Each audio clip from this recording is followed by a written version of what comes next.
Welcome students.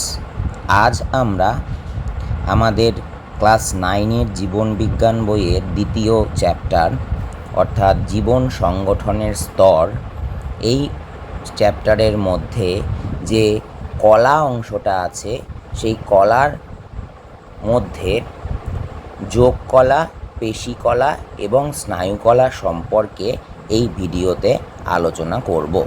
তোমরা জানো যে এর আগের দিন আমরা আবরণী কলা এবং তার শ্রেণীবিভাগ সম্পর্কে বিস্তারিত আলোচনা করেছি।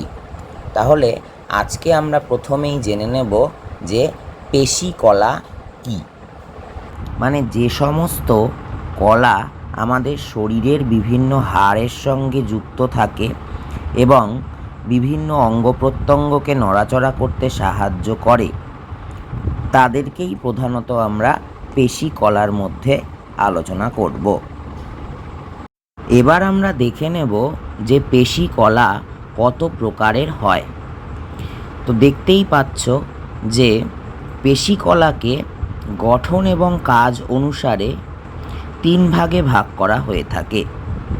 প্রথমটি হলো অনৈচ্ছিক পেশি, দ্বিতীয়টি হচ্ছে ঐচ্ছিক পেশি এবং তৃতীয়টি হৃৎপেশি।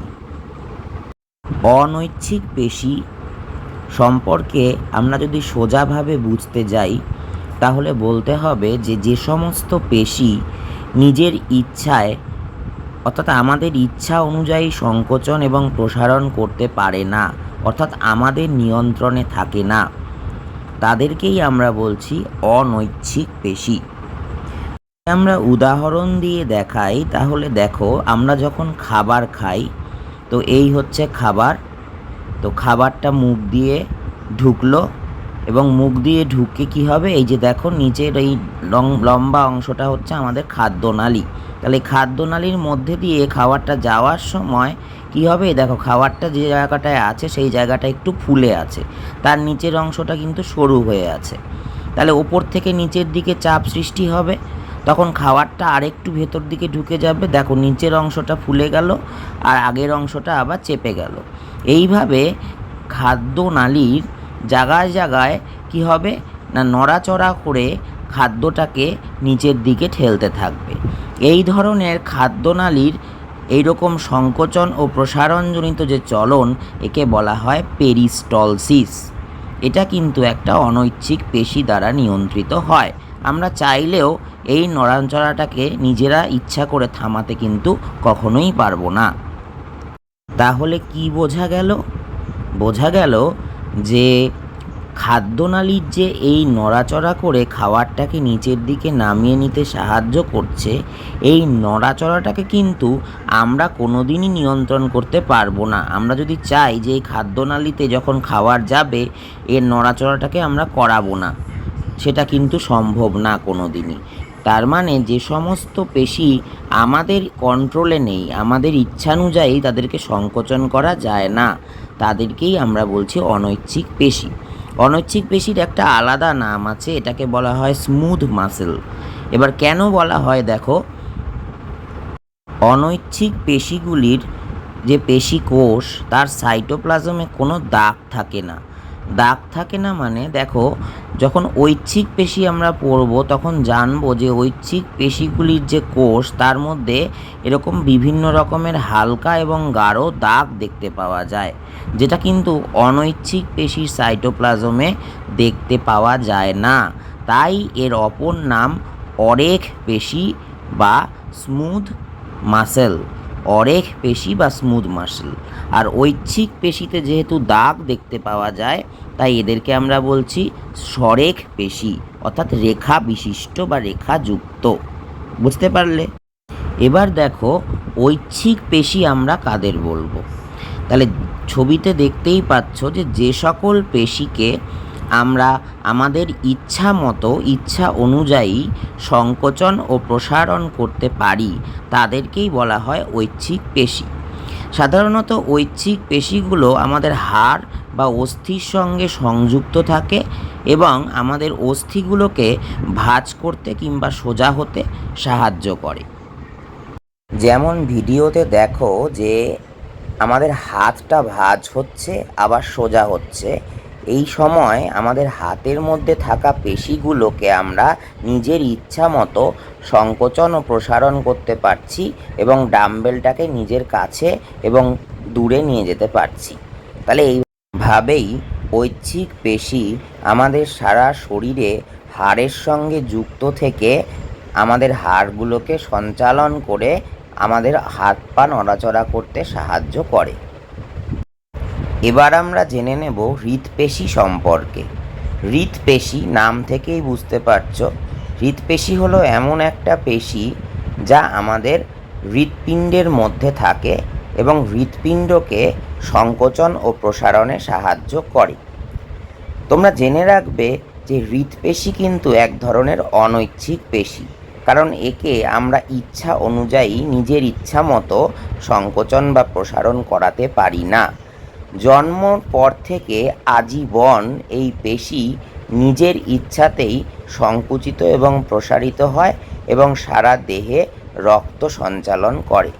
হৃৎপেশি যদি থেমে যায় তাহলে আমরাও কিন্তু মরে যাব। ব্যাপারটা বুঝতে পারছো নিশ্চয়ই? তাহলে এই জন্য হৃৎপেশিকে অনৈচ্ছিক পেশিও বলা হয়ে থাকে। তাহলে আমরা অনৈচ্ছিক, ঐচ্ছিক এবং হৃৎপেশি সম্পর্কে জানলাম। তোমরা এদের পার্থক্যগুলো ভালো করে দেখে রাখবে। এরপরে চলে আসছি যোগ কলায়। তাহলে তোমরা দেখে নাও যে যোগ কলা কোথায় থাকবে। দেখো, আমাদের যে আবরণী কলা আছে, অর্থাৎ ধরো আমাদের চামড়া, এই যে সেই চামড়ার নিচে আবরণী কলাগুলো কি ভিত্তি পর্দার ওপর সাজানো আছে। তাহলে এই ভিত্তি পর্দার ঠিক নিচেই অবস্থান করে হচ্ছে এই বিভিন্ন ধরনের যোগ কলা। আর নাম থেকেই বুঝতে পারছো যোগ কলা কাকে বলে না, যে সমস্ত কলা আমাদের দেহের বিভিন্ন অঙ্গ প্রত্যঙ্গের মধ্যে যোগাযোগ রক্ষা করে বা সংযোগ সাধন করে, তাদেরকেই আমরা যোগ কলা বলি। এখানে আমরা প্রথমেই দেখতে পাচ্ছি তরল যোগ কলা হিসাবে রক্ত, তারপর হাড় এবং সবশেষে ফ্যাট। এদের সম্পর্কে আমরা জেনে নেই। এবার আমরা জেনে রাখবো যে রক্ত হলো এক প্রকারের তরল যোগ কলা, যাকে দুটো ভাগে ভাগ করা যায়। রক্তের একটি ভাগ হলো রক্তের মধ্যে কিছু কোষ বা কণিকা থাকে, তাদেরকে আমরা বলি রক্তকোষ বা রক্তকণিকা। এদের আবার তিন ভাগে ভাগ করা যায়। একটা হচ্ছে আরবিসি বা লোহিত রক্তকণিকা, ডাব্লিউবিসি বা শ্বেত রক্তকণিকা, আর হলো অনুচক্রিকা বা প্লেটলেটস। আর রক্তের আরেকটি ভাগ হলো প্লাজমা বা রক্তরস। এই প্লাজমা বা রক্তরসের মধ্যে প্রচুর জল থাকে এবং বিভিন্ন ধরনের খনিজ লবণ থাকে এবং এই তরল প্লাজমার মধ্যেই রক্তকোষ বা কণিকাগুলো ভেসে বেড়ায়। এবার আমরা হাড় সম্পর্কে জেনে নেব। হাড়েরও দুটো ভাগ, একটা হচ্ছে কঠিন হাড় বা যেটাকে আমরা অস্থি বলি, আর একটা হচ্ছে সফট বা নরম হাড়, যেটাকে আমরা বলি তরুণাস্থি। মনে করে দেখো, তোমরা পড়েছিলে অস্থি বিশিষ্ট মাছ এবং তরুণাস্থি বিশিষ্ট মাছ। অস্থি বিশিষ্ট মাছ মানে যাদের শরীরে হাড়গুলো বেশ শক্তপোক্ত থাকে, আমরা সহজে সেটাকে নাড়াতে পারি না। আর তরুণাস্থি বিশিষ্ট মাছ কারা ছিল? যাদের হাড়কে আমরা সহজেই নাড়াতে পারতাম। যেমন আমাদের শরীরেও নাকের বা কানের মধ্যে যে হাড়গুলো আছে সেগুলোকে আমরা প্রয়োজন মতো নাড়াতে পারি। এগুলো কিন্তু এই নাকের হাড় বা কানের লতির হাড়, এগুলো তরুণাস্থি। মনে রাখবে, তরুণাস্থিকে ইংলিশে বলা হয় কার্টিলেজ। ঠিক আছে, কার্টিলেজ। আর অস্থিকে ইংরাজিতে বলে বোন। এবার আমরা জেনে নেই ফ্যাট সম্পর্কে। আমাদের দেহে এই ফ্যাট কোথায় থাকে?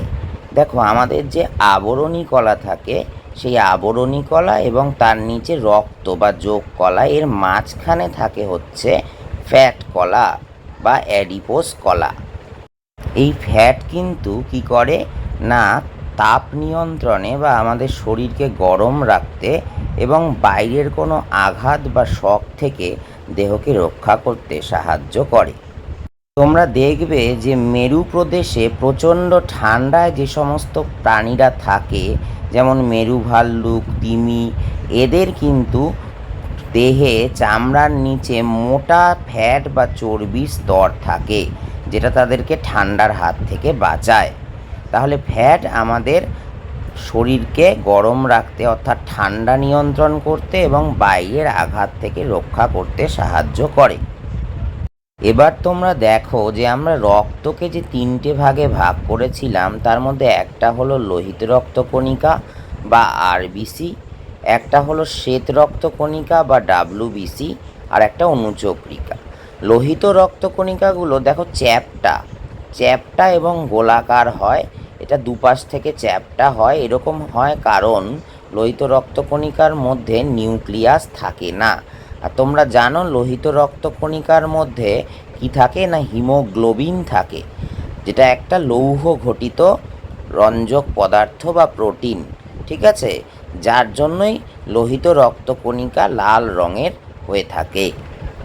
মনে রাখবে হিমোগ্লোবিন থাকার জন্যই লোহিত রক্তকণিকা আমাদের শ্বাসবায়ু অর্থাৎ অক্সিজেন এবং কার্বন ডাই অক্সাইডের পরিবহনে সাহায্য করে।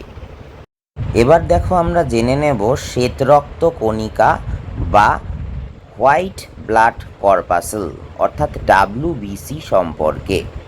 তো ডাব্লিউবিসি বা শ্বেত রক্তকণিকা কী করে? মূলত আমাদের দেহকে প্রতিরক্ষা, বানানটা ভুল লিখলাম, প্রতিরক্ষায় সাহায্য করে। তার মানে কি? তার মানে যখন আমাদের দেহে বাইরে থেকে কোনো রোগ জীবাণু, ভাইরাস, ব্যাকটেরিয়া ইত্যাদি প্রবেশ করে, তখন এই শ্বেত রক্তকণিকা তাদেরকে গ্রাস করে বা মেরে ফেলে, অথবা বিভিন্নভাবে শ্বেত রক্তকণিকা তাদেরকে নষ্ট করে দেয়। এরপর আসলো অনুচক্রিকা বা প্লেটলেটস। তো এই কণিকাগুলো কি করে? মনে রাখবে মাকুর মতো দেখতে এই কণিকাগুলো আমাদের শরীরে রক্ত তঞ্চনে সাহায্য করে। তঞ্চন মানে কি? তঞ্চন মানে হচ্ছে রক্তকে জমাট বাঁধতে।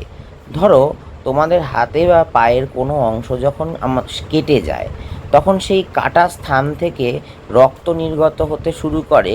এই রক্ত কি আজীবন নির্গত হতেই থাকবে? নির্গত হতে হতে সব রক্ত আমাদের শরীরের বেরিয়ে যাবে? কখনোই তা নয়।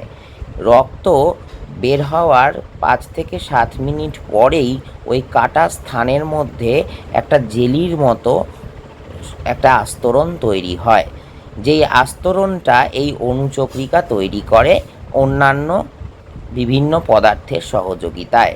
এবং কি হয় না, রক্তকণিকাগুলো তখন আর ওই কাটা স্থান দিয়ে বেরোতে পারে না এবং রক্ত জমাট বেঁধে যায়। এটাকেই বলা হয় তঞ্চন। তাহলে রক্ত তঞ্চনে সাহায্য করাই হলো অনুচক্রিকার প্রধান কাজ। তাহলে আমরা রক্ত এবং তার বিভিন্ন প্রকারভেদ ও কাজ সম্পর্কে জানতে পারলাম। এরপর আমরা জানব হাড় সম্পর্কে। তো দেখো যা অবস্থা হয়েছে, পড়াশোনা করতে করতে শরীরের রক্ত মাংস সব হারিয়ে গেছে, শুধু হাড়টুকু পড়ে আছে, আর সেই হাড় নিয়েও সে মহানন্দে নাচছে। যাই হোক, এটা একটা জোকস। যাই হোক, তারপরে যেটা বলছি, তোমরা জানো আমাদের শরীরে মোট কয়টি হাড় আছে?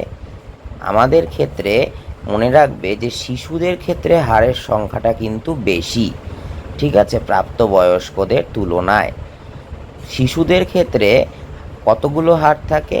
বলছে শিশুদের ক্ষেত্রে দেখো এই সংখ্যাটা হচ্ছে 300টার মতো, আর প্রাপ্তবয়স্কদের ক্ষেত্রে সেটা কমে গিয়ে হয় 206টার মতো। অর্থাৎ ছোট ছোট কিছু হাড় একসাথে হয়ে জুড়ে গিয়ে সংখ্যাটা কমে যায় এবং 206টা হাড় থাকে প্রাপ্তবয়স্কদের দেহে।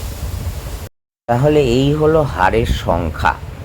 এরপরে তোমাদেরকে অনেক সময় প্রশ্ন করতে পারে যে আমাদের মানব দেহের ক্ষুদ্রতম এবং বৃহত্তম হাড়ের নাম কি?